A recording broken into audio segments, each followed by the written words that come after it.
Estamos voltando com o capítulo 9 do livro Nosso Lar.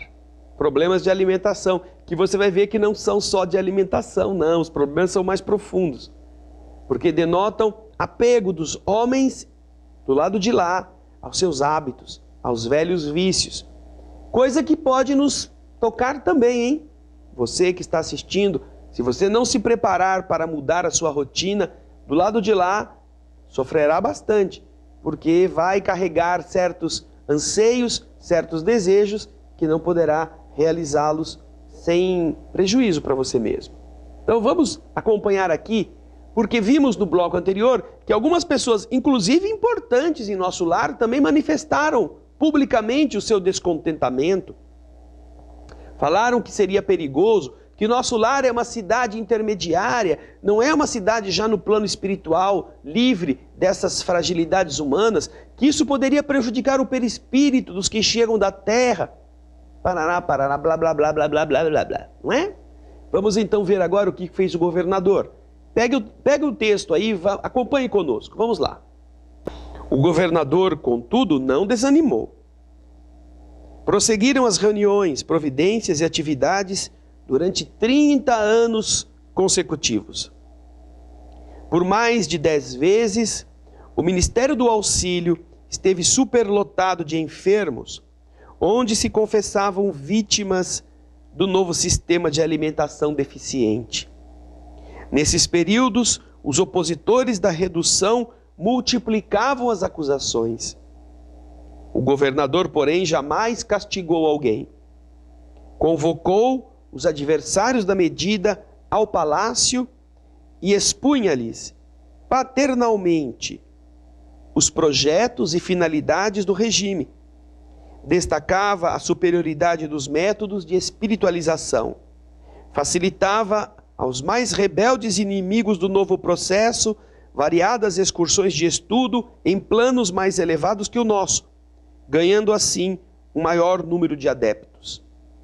Então, passaram-se 20 anos, 21 anos,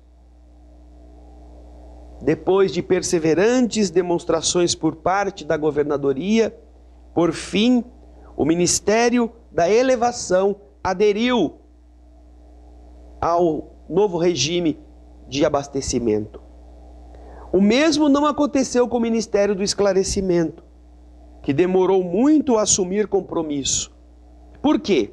Porque os espíritos que ali estavam dedicados às ciências matemáticas, eles eram os mais teimosos adversários.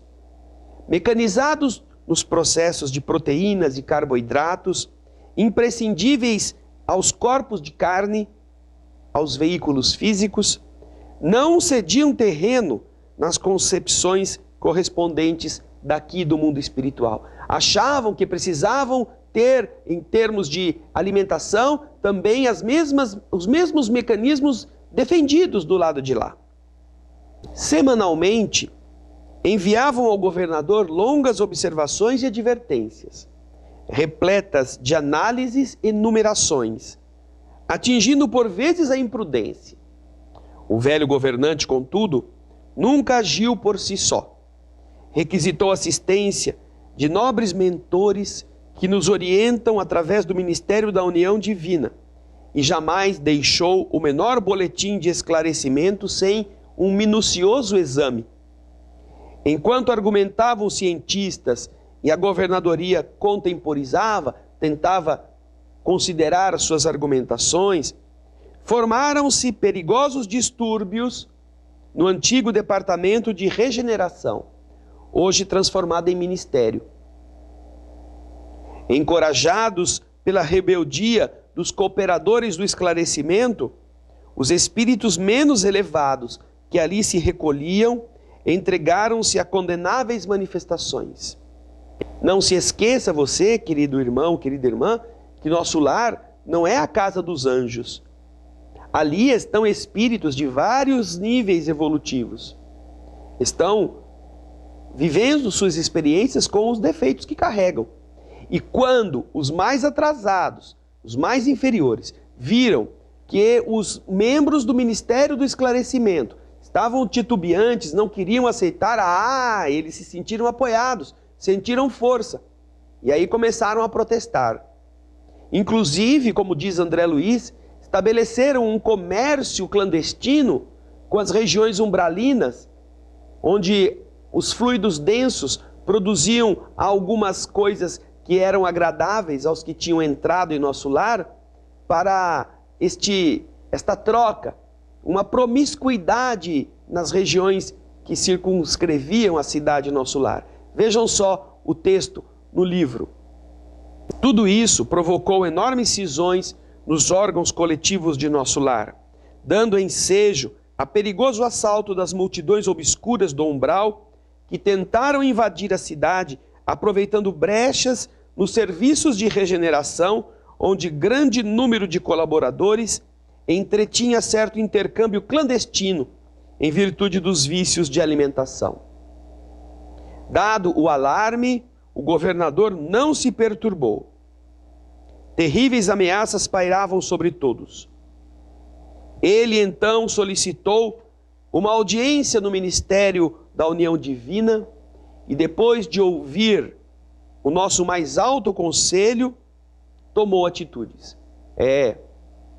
Ele foi com paciência, educando, trazendo pessoas mais elevadas, promovendo excursões dos opositores para que aprendessem em planos superiores, mas a turminha do não quero nada, não quero mudança, não quero esforço, quero continuar sempre como fui, esta turminha tentou criar confusão. E então, usando desta promiscuidade, desta proximidade do Departamento da Regeneração com as regiões umbralinas, começaram a criar uma certa ligação com os irmãos que estavam fora de nosso lar. E isto fez com que os que estavam lá fora, os que estavam longe, quisessem assaltar a cidade, quisessem entrar por essas brechas nas suas defesas fluídicas. Está vendo, querida irmã, querido irmão, quando você, numa casa espírita, vale da fofoca, fala mal dos outros por baixo do pano, quando você em pensamento ou em atitude subliminar ou clandestina vai discutindo, falando contra, criando grupinhos, isto é o caminho através do qual as entidades trevosas tentam destruir o núcleo de harmonia. Tem dificuldade? Procure a pessoa responsável, fale com ela. Pergunte por quê. Mas quando você atua de maneira inferior, você é a pedra de tropeço da casa espírita ou da sua igreja. Seja honesto, seja correto, porque pode ser que a treva esteja sendo aquela que você está levando para dentro do grupo onde você está. Nós vamos ver isso no próximo bloco. Fique conosco. Ainda no final do nosso estudo, vamos ver como a energia do bem atua em favor da melhoria de tudo. Fique conosco.